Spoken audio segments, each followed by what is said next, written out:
So eto na nga po mga idol, Los Angeles Lakers magpapalit ng starting 5 lineup sa magiging next game nila kontra sa kupunan ng LA Clippers.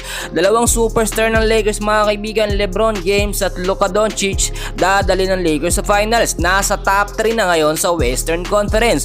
Well, bago natin yan ipagpatuloy, please huwag niyo po muna kakalimutan na mag-like and subscribe sa ating channel. Maraming salamat po. Well mga kaibigan, kung titignan ho natin ngayon sa standings dito nga po sa Western Conference, nasa pang top 3 na po ang Lakers mga kaibigan dahil ho yan sa kanilang consistent win, no? Ilang sunod-sunod na sila na panalo. Marami nagsasabi nung pumasok si Luka dito nga po sa Lakers, no, nagsunod-sunod na yung talo ng Lakers. Well, given naman na yun dahil nga po nangangapa pa si Luka. Ang kagandahan mga kaibigan dito kay Coach JJ Redick ay binigyan niya na agad ng spot, no, or ng magandang minuto playing time etong si Luka Doncic para makuha nga po ng on the spot, no, ang chemistry at momentum sa mga Lakers player. At yung sinasabi natin, Luka to LeBron James connection at sa ibang player nga po ng Lakers. Well, sa huling game ng Lakers mga kaibigan, nakita natin nagbago yung starting 5, no? Hindi po nakapaglaro itong si Rui Hachimura dahil nga po may injury siya. Pinalitan po siya ni Dorian Finney-Smith and well, naging very effective naman. Nabigyan po si Dorian Finney-Smith ng 31 minutes so far. Ang taas nito mga kaibigan, merong 5 rebound, 3 assist at 7 points lamang. And so far maganda na ito mga kaibigan. Nakita rin natin at ito pong si Austin Reeves nagka-injury, no? Natapos niya yung first quarter pero nakita naman natin sa mga sumunod na quarter pinalitan ho siya. Ngayon, ang sinasabi ko sa inyo, panibagong starting 5 lineup nga po ng Los Angeles Lakers ay posibleng mangyari o mabago. Well, inaasahan LeBron James, ito pong si Luka Doncic mga kaibigan, inaasahan natin itong adjustment, no? Ito pong si Jackson Hayes ay posible or malaki ang tsansa na palitan muna sa starting 5 lineup nga po nitong si Trey Jemison. Alam natin mga kaibigan, bihira magamit itong si Trey Jemison pero nagpakitang giles naman po siya. Unlike po dito kay Alex Len, nakapipirma lamang dito nga po sa Lakers na hindi maganda ang pinakita. Tignan nyo mabuti. At paano ko nasabi na talagang papalitan, posibleng palitan si Jackson Hayes? Posible mga kaibigan ha. Ito ho, no, ito pong si Trey Jemison, nabigyan ho ng 22 minutes of playing time. Merong 6 na rebounds, no, at meron pong 5 points. Samantalang sa huling laban naman si Jackson Hayes merong 26 minutes of playing time. So far okay po, mas mataas sa kanya. Merong 1 rebound, 2 assists at 5 points po mga kaibigan. Pero sa pagiging agresibo, nakita natin medyo talagang nakakalamang ng kaunti itong si Trey Jemison, no. Hindi naman ako fan ni Trey Jemison pero maganda kasi yung kanyang pinakita. Meron din connection o chemistry agad dito kay Luka at kay LeBron James. Ang mangyayari pa dito mga kaibigan, in case din hindi makapaglaro, no, eto nga pong si Austin Reeves dahil nga na-injury siya last game, posibleng gamitin ulit, no, etong si Dalton Knecht, outside shooting mga kaibigan, kuhang-kuha niya bilang isang shooting guard, no. Kung titignan nyo, Dalton Knecht nabigyan ng 18 minutes of playing time, merong 1 rebound, merong 1 assist, pero mayroon siyang 8 points po mga kaibigan. Posible din gamitin si Gabe Vincent mga kaibigan na nabigyan last game ng 26 minutes of playing time, merong 1 rebound, 3 assists at 7 points. Yan po yung sinasabi ko sa inyo mga kaibigan na posibleng gawin po, no, o isama sa starting 5 lineup ng Los Angeles Lakers. Marami tayong napansin mga kaibigan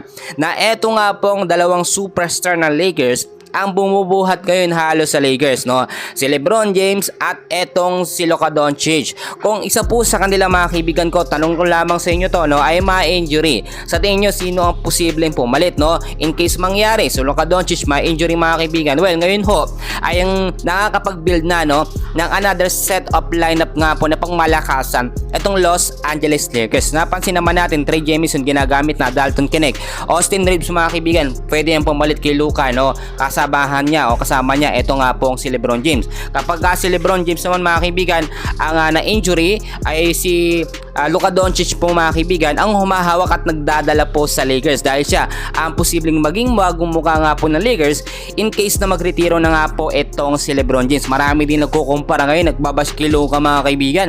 Kung nakita daw ba ni Luka yung ginawang dunk, no, or rare dunk nitong si Stephen Curry na hindi daw kayang gawin ni Luka mga kaibigan. Well, sa mga hindi nakakala mga kaibigan, no, hindi naman ganoon kagaling expert sa pagdadunk itong si Luka. Pero more on, magaling siya sa mga no-look pass, fancy pass mga kaibigan, yung mga unexpected na tira niya sa labas mga kaibigan kahit malalayo, yung mga exhibition shot na yan, dyan siya talaga mas nakilala.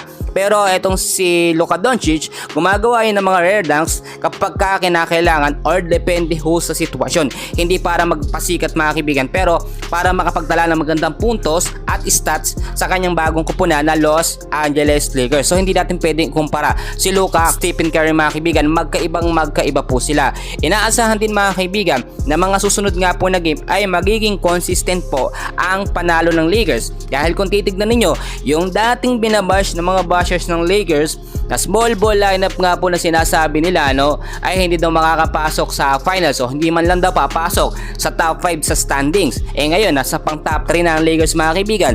So ngayon nawala yung mga bashers. Yung sinasabi ko sa inyo, chance ng Lakers na makapasok nga po sa finals ay nasa 70 out of 100% dahil ilang panalo na lang ang kailangan nila mga kaibigan ay may siguradong slot na sila para sa finals nasa top 3 ho sila mga kaibigan. At ang sinasabi ko sa inyo yung accuracy ng mga player ho ng Lakers ay mas gumaganda po ngayon. Tignan nyo mabuti nandyan pa si Anthony Davis nananalo naman ng Lakers so far okay na okay, pero halos nabibigay lamang ang highlights dito nga po kay AD at kay LeBron James. Ngayon kasi hindi lamang kay Luka Doncic pumapasok or napupunta ang buong highlight. Nabibigyan din ng magandang highlight ito nga pong si Austin Reeves, Rui Hachimura, Dalton Knecht, Gabe Vincent at ang iba pang mga bench player po ng Lakers.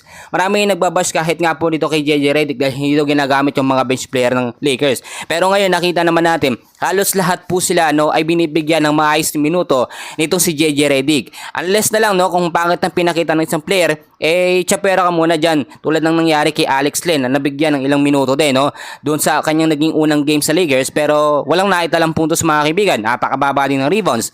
At ang sinasabi na ida, dapat i-wave na to o i-trade po sa ibang mga player. But so walang problema mga kaibigan, meron tayong Jackson Hayes, meron tayong Trey Jemison na backup po na sentro at big man dito sa Lakers. So far, yan muna ang update ko sa inyo, and please huwag niyong kakalimutan na mag-like and subscribe sa ating channel. Maraming salamat po.